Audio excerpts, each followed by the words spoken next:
want to talk a little bit about closing. And essentially what Steve asked me to do is come in and talk to you about the ABCs. And not the alphabet, but anyone familiar with ABC, the acronym ABC? Always be closing. There you go. Always be closing. A for always, right? B for B, C for closing. And I borrowed that from the movie Glengarry Glen Ross. I imagine everyone in here has never seen it because you're all far too young. But it's a good movie, and there's some great lines in there about closing. And it's something that I think, it might be motivational to look at. But I've never been a realtor. I've never taken the realty exam. Never had any desire to. Closest I've ever come to anything in real estate is I bought a couple homes. And I only recently sold my first home with actually Steve's help. Last year he sold my in-laws' home. And I was so enamored by that process and so enamored by his ability to close the deal that shortly after that, I asked Steve if he was hiring. In his typical Steve fashion, he says, "Listen, idiot," and then a couple expletives, "kick rocks." So as much as I'm here for me to try to build my practice and give you maybe some little motivation, it's also a second job interview, so hopefully it goes well and I can have one of these cubicles one day. But in all reality, I am a lawyer. I've been a lawyer in this area for 25 years, and I'm a litigator. So I'm in court quite a bit. I try cases. And what I do on a daily basis is very similar to what I think you folks do on a daily basis. Because apart from selling real estate, I'm selling myself. I'm selling a story. And I have to close that client. I have to close that client to get them into the office and keep them in the office. I have to close the judge to my side of the story. I've got to close the jury. I've got to close a mediator, an arbitrator. I've got to close colleagues. And so what I'm doing on a daily basis is closing. Always be closing. And so the skill set I've developed over the last 25 years, I think is very similar to the skill set that you folks employ on a daily basis. And what I've learned over those 25 years is something that I go back to quite a bit. When I get into a slump, when I can't figure it out, when I can't convince the judge on my side. And it really boils down to three things. And I call it the 3 C's. And the first C is communication. This is the foundation of what you and I do on a daily basis. Make no mistake, you're not in the realty business as much as I'm not in the law business. You're in the people business, right? Without people, you don't have this office. You don't have this job. You don't have homes to sell. We are in the people business. And if you can't effectively communicate with your clients, you're not going to be closing, right? The number one complaint in the legal field, and I think it's probably pretty apropos to the realty field, for our clients is lack of responsiveness. I have clients that call me 25 times in 25 minutes, and I have to get back to them. I have to be communicative with them. And it's the same, I imagine, with you folks. The calls you get, whether it's someone listing a house or someone that's anxious to buy a house, you're dealing with people that it's the biggest investment they might make in their lifetime. They're going to be scared, they're going to be frightened, they're going to be fearful. Similar to some of my clients who are being sued. It's the same scenario. So you have to be an effective communicator, right? Not only do you have to be an effective communicator, but you have to be consistent, which is the second C. And what do I mean by consistency? What I mean is you can't turn it off and on when you want to. If you do, you're going to lose those clients. You're going to lose that rapport you have with your clients. You've got to be consistent. Not only with your timing and your responsiveness, but with your tone. I'm sure you've had times where you call up Steve and he's had a rough day or whatever's going on and he says, "F you, get out of here, I don't need to talk to you." Probably doesn't happen very often. But whenever I've talked to Steve about our house when we were selling it, his tone was always the same. And my wife was a nut job, absolute nut job, but he calmed her down.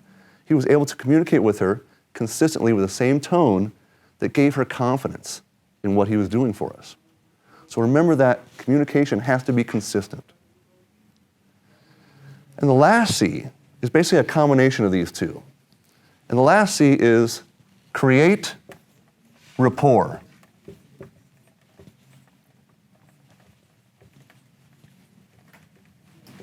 And this is the most important element of closing the deal. Now, when I say the word rapport, what comes to mind? Anybody? Throw something out there. Relationship. Relationship. Perfect. Anybody else? Connection. Empathy. Trust. Confidence. Reliability. That is the most important thing we do, whether you're selling real estate or you're selling a story to a judge. And from the moment you first meet a client, whether they're going to be selling a house or buying a house, you have to start creating rapport. And I've learned something in a recent class about rapport, and someone called it a rapport bank. And so from the moment you meet that client, you have to start making deposits into that rapport bank. You have to start building that trust, that empathy, that relationship. Because inevitably, at some point during this transaction, you're going to have to go to that client and say, you know what? I know you love this house. I think you're going to have to pay a little bit more to close the deal. Or you're representing the seller. You're going to have to go to them and say, you know what? I think you're going to have to lower the price a little bit to get this thing done. And if you haven't built up that rapport bank, when you go to make that withdrawal, you're not going to be able to do it. If you haven't built up that trust, that confidence, that relationship with your client, you're not going to be able to close that deal with them. You're not going to be able to get them to follow your recommendation. Make sense? So I want to give you a little bit of story, and this is kind of the opposite of what happens when you don't have rapport. So I'm a brand new attorney. I'm working here downtown. I'm 2 years out of law school, and I finally get hired by a law firm in downtown that's been here forever. And I'm going to be working for one of the top attorneys in the entire Inland Empire, maybe in Southern California. His mentor actually has a full-life statue in our courthouse today. So I'm thrilled beyond means. I prepare a motion, I'm all suited up, I go into his office. I'm nervous, I'm anxious, I'm sweating. I hand it to him, and he starts reading it. He doesn't look at me. He's not writing anything. He gets 2 pages in, it's about a 10-page brief. He closes it up, hands it back to me, says, Paul, next time let's get an attorney to do this. I'm like, oh my God. Here's a guy that I've had on a pedestal forever. I'm thinking, okay, I'm gonna get mentored, I'm gonna get trained, I'm gonna get supervised. But instead, he sent me away packing with nothing.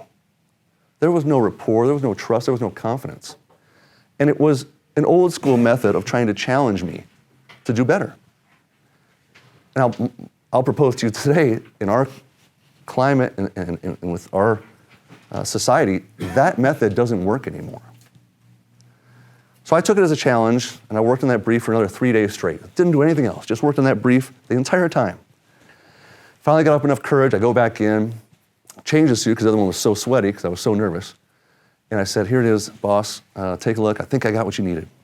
And this time he's got a pen out. On the first page, he makes a correction. Second page, crosses out a paragraph. Third page, he just lines out the entire page. Folds it up. He says, Paul, you know the Perone brothers? I said, yeah, I do know the Perone brothers. You know they own that sandwich shop on University, Delia's Grinders. Yeah, I do. I know Delia's Grinders. Anybody here know Delia's Grinders? Delia's Grinders, great sandwiches. And he says, you know, what's your favorite sandwich? I'm like, wow, he's really interested in what I'm saying. I like the roast beef sandwich, it's a really nice sandwich. He said, yeah, I'm more of the meatball guy. I'm like, oh, that's awesome. Maybe we're building something. We've got some rapport going here. This is really great. He goes, I think they make a pretty good living doing that. And I said, you know, you're probably right, boss. I always see lines coming out the door. It's really busy at lunch. Yeah, I think you're right. He goes, folds the brief up, hands it back to me, he goes, Paul, you might want to look into that sometime. I'm like, oh my God, what is going on? Now, there was no rapport between he and I. Nothing. And when it came time for him to do something when he asked me to do something for him and he needed me to be there to help him do his job, I was gone. I had said, sayonara, I'm out of here. Because there was no rapport. So keep that in your mind that you've got to be building that rapport from the moment you first meet that client. The lastly, I want to talk a little bit about closings. And think to yourselves the last closing you had.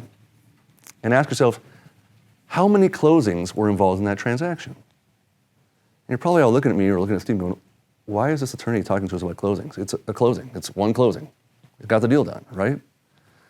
But I would propose to you that getting that deal done, there were multiple closings in that process. When you met with that client, you had to sell that client. They were interviewing you. And if they hired you, you closed that client. You closed that deal. Now you're going to list the house for them. So now you're listing the house, and we got to get an inspection done. So you bring the inspector out. Inspection report comes back, and we got some problems here. We got to make some changes. In fact, you don't have your water heater strapped, which I know from a personal basis. Because when Steve was selling our house, we didn't have the water heater strapped. So in Steve's eloquent way, because we had this rapport, he said, Paul, you got a couple choices. I can hire somebody to go out and do that, or you can do it yourself. Go to Home Depot, get the strap, go in there and put it on. Okay, I can do that. 48 hours later, and 64 holes in the wall, I finally got this thing strapped to the wall. I sent him a picture of it, and because we had that rapport, he told me another series of expletives and said, you did a good job. But he closed that inspection. Then we went to the appraisal. And we got to make sure that appraisal comes in at a certain level to make sure that the buyer can satisfy the financing. And he had to have a backup plan that if it didn't come in, did they have enough finances to make up the difference? And so he closed the appraisal. And what if you were involved with the lending or arranging for financing? And you got that, and you were helped out with that, and you were able to get that in place. You've closed the financing. And then ultimately you sell the house. So you had 4 or 5 closings in that one transaction. Because from the moment you met that client, you built that rapport, right?